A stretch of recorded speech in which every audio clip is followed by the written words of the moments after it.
պետք է պատասխանները հիմնավորված ստացվեն եւ հետեւություններ արվեն վիոլա ջուրը մնացած մեր մարմինները եւ անհրաժեշտ որոշումներ կայացնեն։ Ընդհանրապես մենք պետք է իմանանք, որ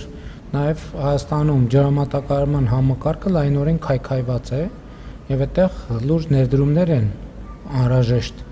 բայց խնդիրը մենակ ներդրումը չի, որովհետեւ երբեմն մեզ թվում է թե ներդրում արեցինք, այսինքն խողովակը քաշեցինք, դրանով հարցը լուծեցինք։ Եթե դա ամեն ինչը ամենօրյա սպասարկման չի ենթարկվի,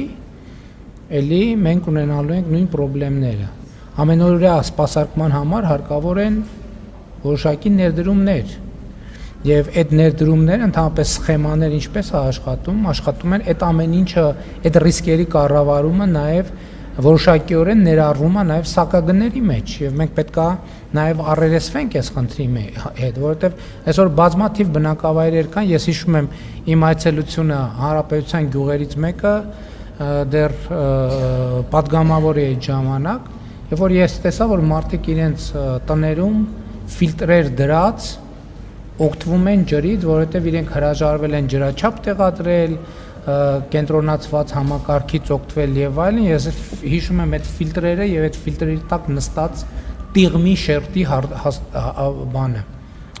հաստությունը։ Պետք է ստանդարտներով առաջնորդվենք, ստանդարտը այն է, որ այդ բոլոր process-ները պետք է ներառված լինեն սակագնի մեջ, որպեսզի մենք կարողանանք երկարաժամկետ ապահովել այդ ամեն ինչը, բայց ես վստահ չեմ, որ սա վերաբերվում է հենց ձեր նշած դեպքին, որովհետև դրա հետ կապված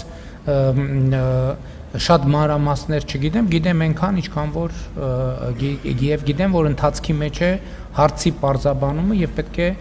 պարզաբանվի, թե ինչն է եղել ի վերջո նման իրավիճակի պատճառը։